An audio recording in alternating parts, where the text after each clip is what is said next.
যখন প্রধানমন্ত্রী নরেন্দ্র মোদী বঙ্গ সফরে অর্থাৎ বাংলায় আসছেন তখন দিলীপ ঘোষ বিজেপি নেতা দিলীপ ঘোষ তিনি যাচ্ছেন দিল্লি। প্রধানমন্ত্রী নরেন্দ্র মোদী আসছেন দুর্গাপুরে আর দিলীপ ঘোষ যাচ্ছেন দিল্লি।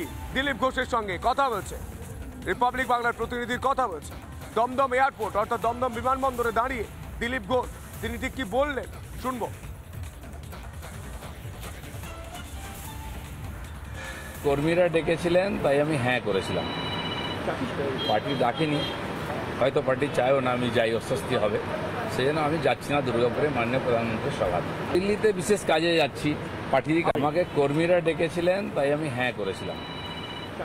পার্টি ডাকেনি, হয়তো পার্টি চায়ও না আমি যাই, অস্বস্তি হবে, সেই জন্য আমি যাচ্ছি না দুর্গাপুরে মাননীয় প্রধানমন্ত্রীর সভায়। দিল্লিতে বিশেষ কাজে যাচ্ছি, পার্টির কাজে।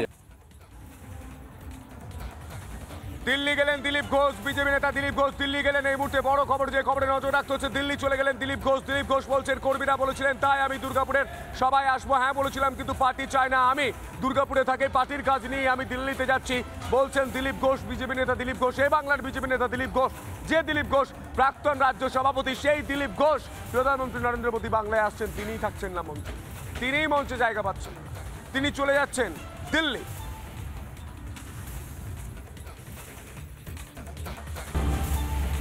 অপেক্ষার আর মাত্র কয়েকটা মুহূর্ত, আজই বঙ্গ সফরে প্রধানমন্ত্রী নরেন্দ্র মোদী দুর্গাপুরে মেগা ইভেন্ট, সভাকে ঘিরে কড়া নিরাপত্তা দুর্গাপুর জুড়ে। এই মুহূর্তে সভাস্থলের ছবি দেখাচ্ছি নেহেরু স্টেডিয়াম, সেখানে চলছে শেষ মুহূর্তের প্রস্তুতি, কাট আউট, প্লাকার্ড এবং একই সঙ্গে দলীয় পতাকা।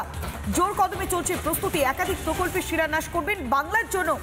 5,000 থেকে 6,000 কোটি টাকার প্রকল্পের শিলান্যাস করবেন প্রধানমন্ত্রী নরেন্দ্র মোদী। শিল্প শহর দুর্গাপুর এই মুহূর্তে সাজো সাজো রব। দীর্ঘদিন ধরেই মুখ থুবড়ে পড়েছে দুর্গাপুর শিল্প শহরে।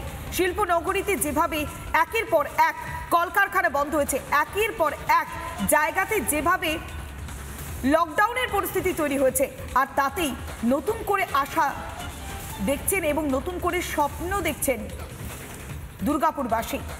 দুর্গাপুরের প্রধানমন্ত্রী নরেন্দ্র মোদীর এই সফর, আমাদের সঙ্গে সরাসরি রয়েছে দুই প্রতিনিধি, একদিকে রয়েছে অনুপম আর পিঙ্কি। প্রথমেই যাই অনুপমের কাছে। অনুপম, লাগাতার তুমি যে ছবিটা তুলে ধরছিলে দুর্গাপুর শিল্প নগরী, আর সেখানে একাধিক জায়গায় মানুষজন অন্ধকারের মধ্যে রয়েছেন, তবে প্রধানমন্ত্রীর এই সফরে নতুন করে আশা তৈরি হচ্ছে, কি কি আশা দেখছেন দুর্গাপুরবাসী? অনুপম।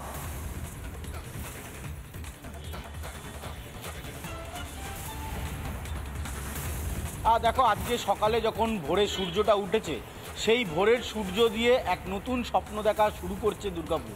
কারণ দুর্গাপুর বলছে যে এই যে ইন্ডাস্ট্রি বেল্ট, যেটা একেবারে শিল্প তালুক বলে পরিচিত, সেইটা ভেঙে দুমড়ে মুচড়ে এক হয়ে গেছে। গত কয়েক বছরে রাজ্য সরকারের কোনো ভূমিকা তারা দেখেননি, এমনকি রাজ্যের তরফে কেন্দ্রের কাছে কোনো বার্তা পর্যন্ত পাঠানো হয়নি বলে দুর্গাপুর বলছে। পাশাপাশি তারা বলছে যে প্রধানমন্ত্রী নরেন্দ্র মোদী যখন আসছেন দুর্গাপুরে, তখন তারা এই ভোরের আলোর সাথে প্রত্যাশার আলো দেখছেন। তারা বলছেন প্রধানমন্ত্রীর কাছ থেকে নিশ্চিতভাবে তারা পাবেন যে দুর্গাপুর যে শিল্প তালুক বলে পরিচিত, সেখানে আবার যেন শিল্পের সম্ভাবনার বীজটা তৈরি হয়, আবার যেন শ্রমিকরা এখানে লাইন দিয়ে তারা কারখানার ভেতর প্রবেশ করতে পারে, আবার যেন দুর্গাপুজোর আগে দুর্গাপুর জুড়ে ঢাক বাজতে শুরু করে বিশ্বকর্মা পুজোর, আবার যেন শ্রমিকরা বিভিন্ন দাবি দাওয়াতে আন্দোলন শুরু করেন।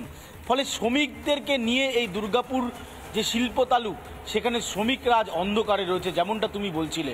আর প্রধানমন্ত্রী যখন এই দুর্গাপুরের মাটিতে পা রাখছেন, তখন এই শ্রমিক সংগঠনের নেতা থেকে শুরু করে সাধারণ কর্মচারী, হাই প্রোফাইল যারা বড় বড় কোম্পানিতে একটা সময় ইন্ডাস্ট্রিতে চাকরি করতেন তারা, এবং নিম্ন মধ্যবিত্ত সকলে চাইছেন যে দুর্গাপুর শিল্প তালুক বলে যে তাদের যে মুকুটে পালকটা ছিল, সেই পালকটা আবার তৈরি হোক। আর এটা সম্ভব একমাত্র একজন করতে পারেন, সবাই বলছেন তার নাম নরেন্দ্র মোদী। তিনি চাইলে এই দুর্গাপুর শিল্প তালুককে আবার নতুন করে সাজিয়ে তুলতে পারেন, এবং তিনি দুর্গাপুরের লোক বলছেন যে সেই প্রত্যাশাও প্রধানমন্ত্রীর কাছে আছেন। এখন প্রশ্ন হচ্ছে এই দুর্গাপুর কেন এই শিল্প তালুক ধীরে ধীরে একেবারে ভগ্নদশায় পরিণত হলো?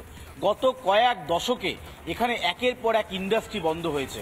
তুমি জানো যে 2011 রাজ্যে পালাবদলের সময় তৎকালীন বিরোধী নেত্রী, বর্তমানে মুখ্যমন্ত্রী, তিনি বলেছিলেন রাজ্যের শিল্পের সম্ভাবনার বীজ তিনি সিঙ্গুর থেকে তৈরি করবেন। আর সিঙ্গুরের মাটিতে বীজ হয়তো পুঁতেছে, তবে সেটা শিল্পের নয়, আমাদের সঙ্গে সেটা অনুপম ফসলের। এবং ভাস্কর, পাশাপাশি পিঙ্কিও রয়েছে।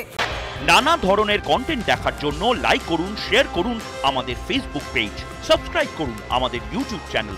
পাশাপাশি অন্যান্য ব্রেকিং নিউজের জন্য অবশ্যই চোখ রাখুন রিপাবলিক বাংলায়।